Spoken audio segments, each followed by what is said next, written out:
Olá pessoal, sejam muito bem-vindos à nossa playlist de conteúdos gratuitos aqui no YouTube. No Direção Concursos, nossa missão é democratizar o acesso à educação de qualidade, ajudando concurseiros de todo o Brasil a se prepararem para alcançar seus sonhos através da carreira pública. Nosso compromisso é oferecer conteúdos completos, acessíveis e que realmente façam a diferença na sua jornada de estudos. Nessa playlist, você encontrará uma seleção de vídeos essenciais para a sua preparação. Vamos abordar conteúdos fundamentais, com explicações didáticas, práticas, diretas, sempre com foco em otimizar seus estudos para o concurso que você deseja. Esse conteúdo foi preparado para garantir que você tenha as ferramentas necessárias para seguir firme rumo à sua aprovação. Estamos aqui para ajudar você em cada etapa desse caminho. Boa sorte e bons estudos!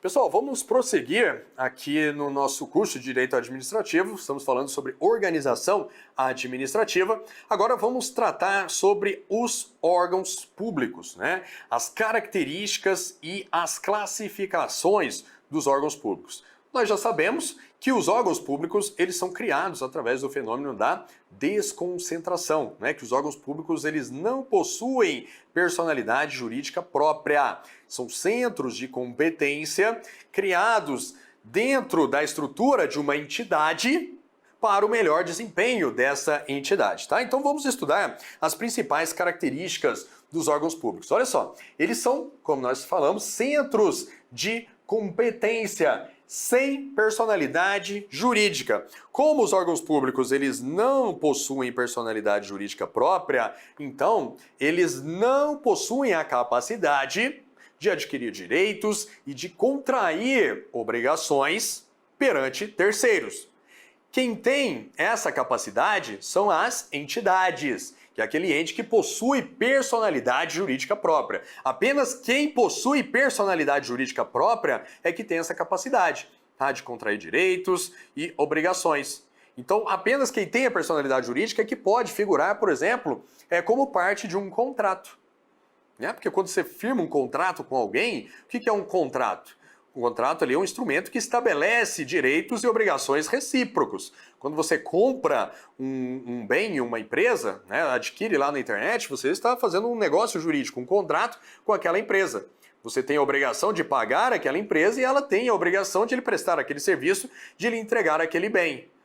Então, as duas partes aí, no caso, têm direitos e obrigações recíprocos. Por quê? Porque vocês têm a sua personalidade própria, né? Tanto você, pessoa física, tem lá o seu CPF, como a empresa, pessoa jurídica com personalidade jurídica própria. Agora, os órgãos não. Os órgãos, eles não possuem personalidade jurídica própria, né? Eles são apenas centros de competência que são criados dentro daquelas pessoas jurídicas. Então, quando você assinou o contrato lá com aquela empresa, né, que está ali fornecendo o bem, você provavelmente falou lá com o departamento comercial daquela empresa, que foi quem lhe vendeu aquele bem.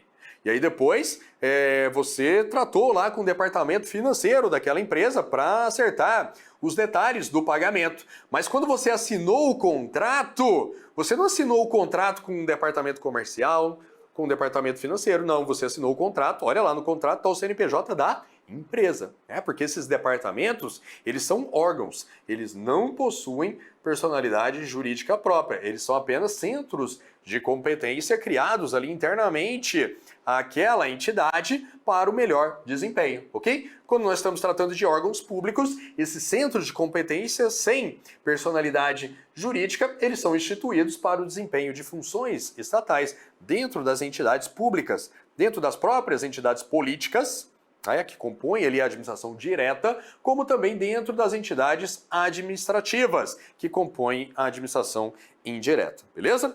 Aí, pessoal, várias teorias foram criadas aí ao longo do tempo para explicar a relação do Estado com seus órgãos e seus agentes. Afinal de contas, olha só, o Estado é uma coisa abstrata, né? Quando a gente fala Estado, que é aquele governo soberano que cuida do povo dentro de um território, é algo abstrato, né? O Estado ele não existe por si só.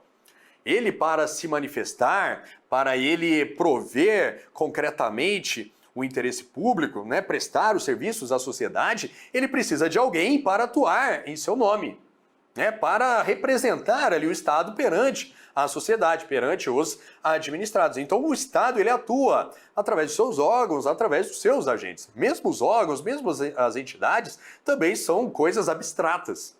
Uma empresa, por exemplo, é algo abstrato. Tem ali, quando você vai negociar com uma empresa, você negocia com alguém, né? Com uma pessoa, com um ser humano.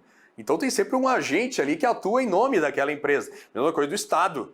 Quando você vai lá no posto de saúde da sua cidade, quem te atende é uma pessoa, né? Um ser humano. É um agente do Estado, mas que está ali fazendo as vezes do Estado. Aquela pessoa, aquele ser humano, está fazendo as vezes do Estado. Está atuando em nome do Estado, em nome daquele órgão, daquela Secretaria de Saúde. Então, várias teorias foram construídas aí ao longo do tempo para explicar essa relação do Estado, que é essa figura abstrata, com seus órgãos e de seus agentes, né? Como que o Estado ele transfere aquele seu poder soberano para essas pessoas, né? Para esses órgãos. Como que isso acontece? Então, a primeira teoria que você criou foi a chamada teoria do mandato. Por essa teoria, corta aqui para a tela, os agentes seriam mandatários do Estado. O Estado outorgaria um mandato a esses agentes e esses agentes atuariam em seu nome. Só que essa teoria ela não vingou. Tinha uma crítica muito forte a essa teoria, que seria o seguinte, ó, o Estado, por ser uma figura abstrata, ele não tem vontade própria. Então como que ele vai outorgar um mandato a alguém? Não tem como. Né? O Estado é um ser abstrato, ele é uma construção humana.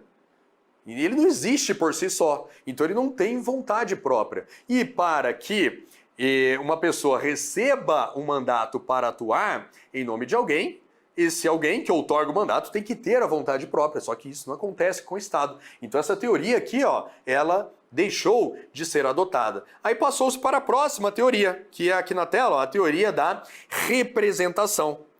Por essa teoria, os agentes seriam representantes do Estado, né, como um tutor ou curador. Seria o que acontece, por exemplo, com as pessoas incapazes, aquelas pessoas que têm alguma deficiência, algum problema, né, físico ou mental que as incapacitam de atuar aí na vida civil, né, de votar, por exemplo, ou mesmo de assinar um contrato. E essas pessoas nomeiam um representante para atuar em seu nome. Esse representante seria um tutor ou curador, ok?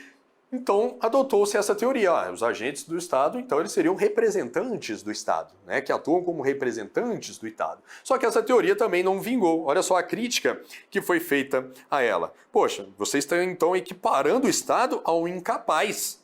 Né? E ainda assim, aliviaria a responsabilidade do Estado. Porque no direito civil, se o representante ou o curador de alguém ele exorbitar os limites da sua responsabilidade, né, ele é que vai ser responsabilizado. Ok? Ele é que vai ser o representante e não aquela pessoa incapaz. Então, se um agente público, por essa teoria da representação, ele atuasse além dos limites do seu mandato, né, da sua representação, o Estado não poderia ser responsabilizado, ainda que aquele agente público estivesse atuando como um representante do Estado. E não é isso que acontece. Tá? Então essa teoria da representação ela também foi abandonada. Então aqui na tela, por fim, chegou-se à teoria que é atualmente adotada, que é a chamada teoria do órgão ou teoria da imputação. Olha só, por essa teoria, a pessoa jurídica, que seria o Estado, que seria o ente federado, a entidade política, ela manifesta a sua vontade por meio dos órgãos e dos agentes que a compõem. De modo que, quando esses órgãos e esses agentes atuam, praticam atos, é como se a própria entidade política estivesse atuando. Então, aquele agente público que está ali no posto de saúde atendendo o cidadão, ele é o Estado, vamos dizer assim. Quando ele atua, é como se o próprio Estado estivesse atuando. Ele não está atuando como um representante, como um mandatário do Estado. Não, ele é o próprio Estado, né? Os atos daquele agente público são imputados ao Estado, que é isso aqui, ó. Os atos dos agentes são imputados ao Estado. Por isso que essa teoria do órgão, ou teoria da imputação, ela tem esse nome, né? Essa teoria do órgão também é chamada de teoria da imputação, porque os atos dos agentes públicos, dos agentes do Estado, são imputados ao próprio Estado, tá bom? Então é essa teoria que é adotada atualmente para explicar como se dá essa relação do Estado com seus órgãos e agentes. Pessoal, agora para fins de prova, o que vocês têm que saber? Basicamente isso, a teoria que é adotada atualmente, que é a teoria do órgão ou teoria da imputação, que ela implica o seguinte, que a pessoa jurídica, ou seja, o Estado, os entes federados, a União, os estados, o Distrito Federal, os municípios, eles manifestam a sua vontade por meio dos órgãos que a compõem, de modo que os atos dos agentes públicos são imputados ao Estado.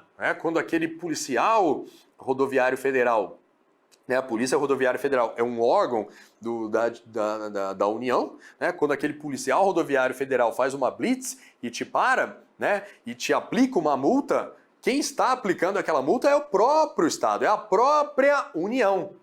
Não é aquele agente público, ele não está atuando como um mandatário, ele não está atuando como um representante do Estado, não. Ele está atuando como o próprio Estado. Os atos daquele agente público são imputados ao Estado, beleza? E em relação a essas outras teorias, o que vocês têm que saber? Essas palavrinhas aqui, ó. Essas palavrinhas aqui. Pela teoria do mandato, os agentes são mandatários do Estado. E a teoria da representação, que os agentes são representantes do Estado. Sabendo essas palavrinhas e sabendo que essas teorias receberam críticas e por isso deixaram de ser adotadas, já basta aí para vocês se safarem na grande maioria das questões de prova. Olha só uma questãozinha aqui para a gente fixar.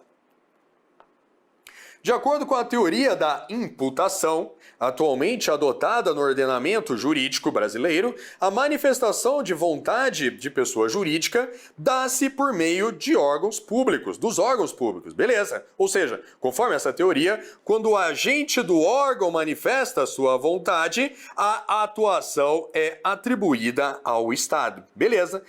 Questão corretíssima, é exatamente isso que diz a teoria da imputação ou teoria do órgão, tá bom? Gravem bem essa teoria, pessoal, porque ela é que explica atualmente a relação entre os órgãos públicos e o Estado, a relação entre o Estado, seus órgãos e seus agentes, beleza? Pessoal, agora vamos avançar, vamos falar sobre como os órgãos públicos são criados ou são extintos, beleza? Vem aqui para a tela. Criação e extinção dos órgãos públicos. Isso aqui eu estou falando no âmbito da administração direta, tá bom, pessoal? No âmbito da administração direta. Olha só. E aí nós dividimos a análise dentro de cada um dos poderes. No âmbito do poder executivo, como que os órgãos são criados? Como que a União, ela cria órgãos dentro lá do seu poder executivo? Vem para a tela. Olha aqui, ó. A criação de órgãos dentro do Poder Executivo depende de lei formal. Essa lei deve ser de iniciativa do chefe do Poder Executivo, aprovada pelo Legislativo. Lei formal, pessoal, o que é uma lei formal? É uma lei em sentido estrito, princípio da reserva legal. Uma lei aprovada pelo Poder Legislativo, tá bom? Seguindo lá o processo legislativo previsto na Constituição. Então, se o órgão está sendo criado dentro do Poder Executivo, e aqui eu estou falando dos ministérios, por exemplo, então depende de uma lei, tá? Uma lei ou uma medida provisória, um instrumento com força de lei formal, ok? Iniciativa do chefe do Poder Executivo aprovada pelo Legislativo. Então a Câmara dos Deputados, por exemplo, um deputado, ele pode apresentar um projeto de lei para criar um novo ministério, por exemplo, no âmbito da União? Novamente, um deputado, que é o integrante do Poder Legislativo, ele pode apresentar um projeto de lei para criar um ministério no âmbito da União? Não pode. Por quê? Porque a criação de um ministério é a criação de um órgão do Poder Executivo. Tem que ser por lei? Tem que ser por lei. Mas só quem pode ter a iniciativa dessa lei é o chefe do Executivo, no caso da União, o presidente da República. Tá bom? Então essa lei, se eventualmente ela for aprovada, é uma lei inconstitucional por vício de iniciativa. Beleza? Vem aqui para a tela. Isso vale, tá, pessoal? Essa necessidade de lei, ela vale tanto para a criação como para a extinção, tá? É o princípio aqui da simetria das formas jurídicas. Se o mesmo instituto que é usado para criar, também é utilizado para extinguir. Então, se a criação é feita por lei formal, a extinção também deve ser, beleza? Já a organização e o funcionamento desses órgãos, desde que não implique a criação ou extinção de novos órgãos, nem aumento de despesa, pode ocorrer por meio de decreto autônomo. Olha só, então a organização e o funcionamento dos órgãos no âmbito do Poder Executivo não depende da edição de lei, desde que não implique aumento de despesa. Ok? Desde que não implique aumento de despesa. Na verdade, pessoal, olha só, por que a criação de um órgão público depende de lei? Por quê? Porque quando se cria um órgão público, geralmente vem junto ali uma estrutura de cargos, toda uma estrutura administrativa que causa impacto no orçamento, ok? E quem é o poder responsável por cuidar desse orçamento, né, definir, fixar as despesas, né, estimar as receitas, fixar as despesas, é quem? É o poder legislativo. Então por isso é que depende de lei a criação de um órgão, porque vem todo esse conjunto aí de despesas junto de um órgão. Ok? Agora, para tratar da organização e funcionamento desse órgão, quais são os órgãos internos ali quais são os departamentos internos que será subdividido aquele ministério, né? Qual a atribuição que vai ser conferida a cada um desses departamentos, quem vai fazer o quê, enfim, a organização, o funcionamento, como que vai ser o expediente ali interno daquele órgão, né? Organização, funcionamento, isso tudo aqui pode ser definido por meio de um decreto autônomo, que é um decreto, né, de autoria do chefe do Poder Executivo e que não depende de uma lei prévia. Por quê? Porque isso não vai implicar aumento de despesa. Agora, se implicar aumento de despesa, por exemplo, vou criar novos cargos aqui no âmbito deste ministério. Opa, aí não, aí é lei, porque a criação de novos cargos implica aumento de despesa, tá bom? Vem aqui para a tela, vou mostrar para vocês os dispositivos da Constituição em que isso que nós falamos aqui estão previstos. Artigo 61 da Constituição, olha. São de iniciativa privativa do Presidente da República as leis que disponham sobre criação e extinção de ministérios e órgãos da administração pública, observado o disposto no artigo 84.6, que é justamente o que diz que a organização e funcionamento desses órgãos podem ser disciplinados através de um decreto autônomo, não necessariamente por lei, desde que não implique aumento de despesa. Já no Poder Judiciário, né? Criação e extinção de órgãos no âmbito do Poder Judiciário, dos Tribunais de Contas e do Ministério Público. Também depende de lei formal, ok? Só que a iniciativa é da autoridade máxima, vamos dizer assim, de cada um desses poderes, né? Então do STF, ou lá se for um tribunal superior, do presidente desse tribunal, se for um TJ do presidente desse TJ, se for um Tribunal de Contas da União, criação de órgãos internos lá no âmbito do Tribunal de Contas da União. É uma lei, né, tem que ser feita através de lei de iniciativa de quem? Do presidente do Tribunal de Contas da União. Ministério Público também. Criação de órgãos, criação e extinção, né, de órgãos dentro do Ministério Público. Depende de lei. Iniciativa de quem? Lá do Procurador-Geral do Ministério Público. Beleza? Onde que está isso? Está aqui na Constituição também. Vem aqui para a tela, né?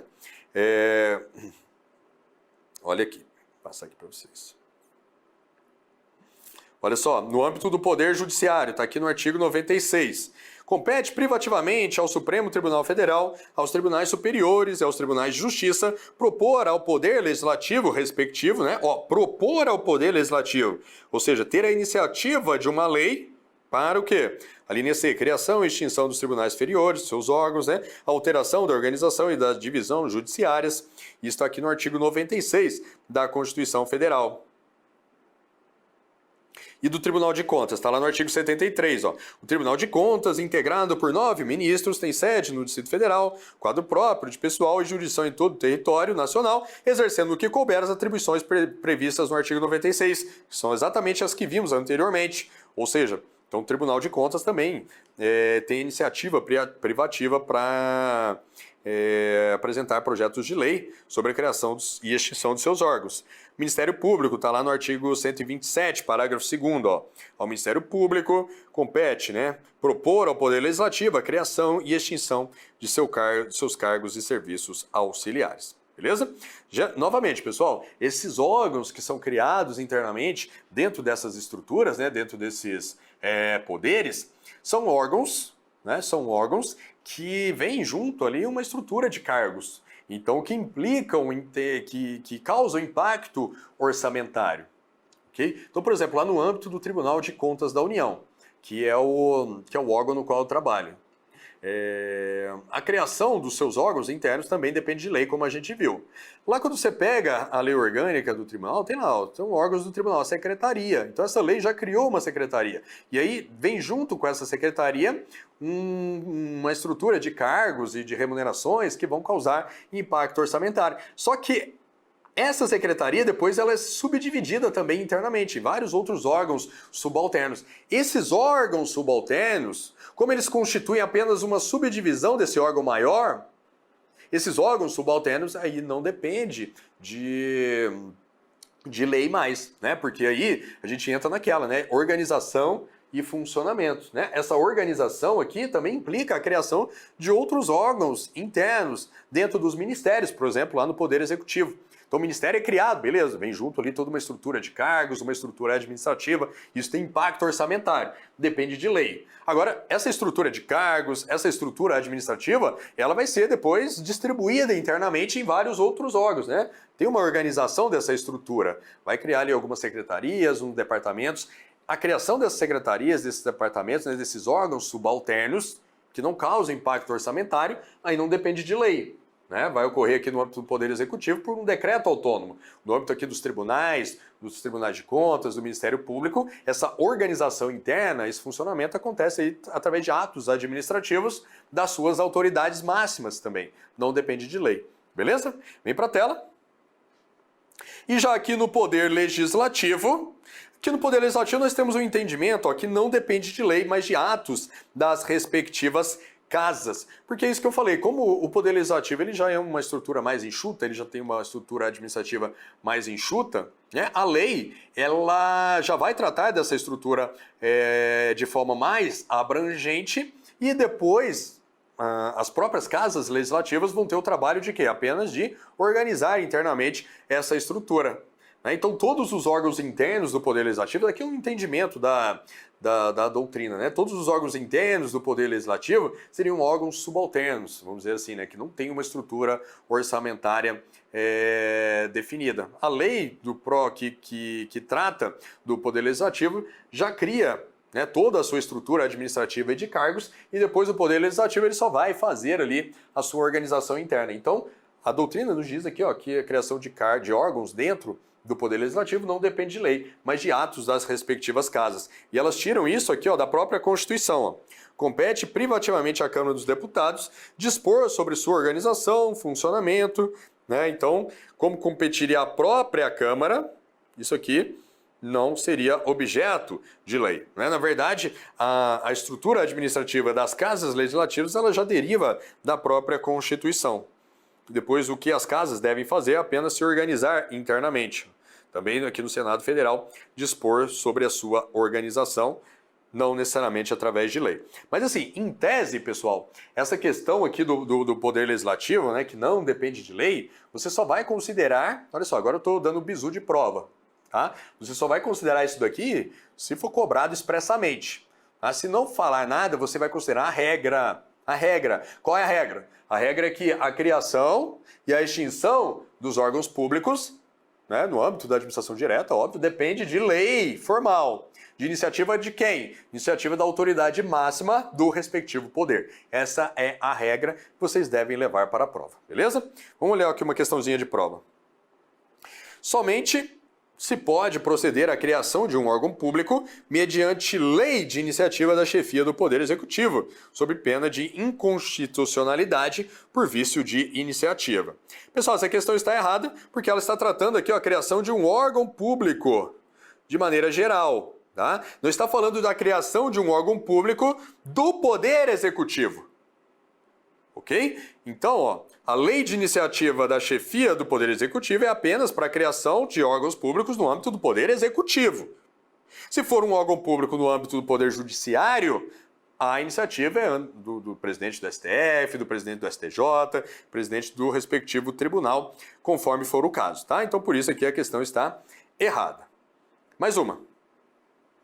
O chefe do Poder Executivo pode, por decreto, promover a extinção de órgãos públicos quando seus cargos estiverem vagos. Olha só, o chefe do Poder Executivo pode, por decreto, promover a extinção de órgãos públicos. Pessoal, isso aqui está errado, né? A gente viu que o mesmo instrumento que é utilizado para criar é utilizado também para extinguir, ok? E a gente viu que os órgãos são criados por lei, lei formal, lei aprovada pelo Poder Legislativo.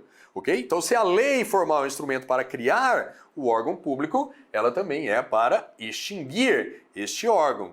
Ok? Então, a questão aqui está errada. Na verdade, ela quis confundir, porque lá o artigo 84, inciso 6 da Constituição, diz que o chefe do Poder Executivo ele pode extinguir cargos públicos quando vagos, através de decretos autônomos. Pode extinguir cargos e não órgãos. Ok? Órgãos só podem ser extintos através de lei, tá? Então, por isso aqui a questão está errada. Parabéns, concurseiro, por chegar até aqui. Essa jornada que começamos juntos foi só o início da sua preparação. Ao longo dessa playlist, você terá acesso a conteúdos gratuitos e de altíssima qualidade, com o compromisso de te ajudar a dar os primeiros passos rumo à aprovação no seu concurso. Se você deseja se aprofundar ainda mais nos seus estudos e levar a sua preparação para o próximo nível, temos cursos completos que cobrem mais de 300 concursos públicos, todos eles organizados com os melhores professores do mercado. Na nossa plataforma do aluno, você terá acesso a materiais exclusivos, aulas aprofundadas, questões comentadas, revisões, resumos e todo o suporte de uma equipe de professores altamente capacitada. Estamos prontos para te guiar até a sua aprovação. Clica no link da descrição para conhecer todos os benefícios e recursos do nosso curso completo e continue essa jornada rumo à aprovação com direção. Vamos seguir firmes até você conquistar a vaga dos sonhos.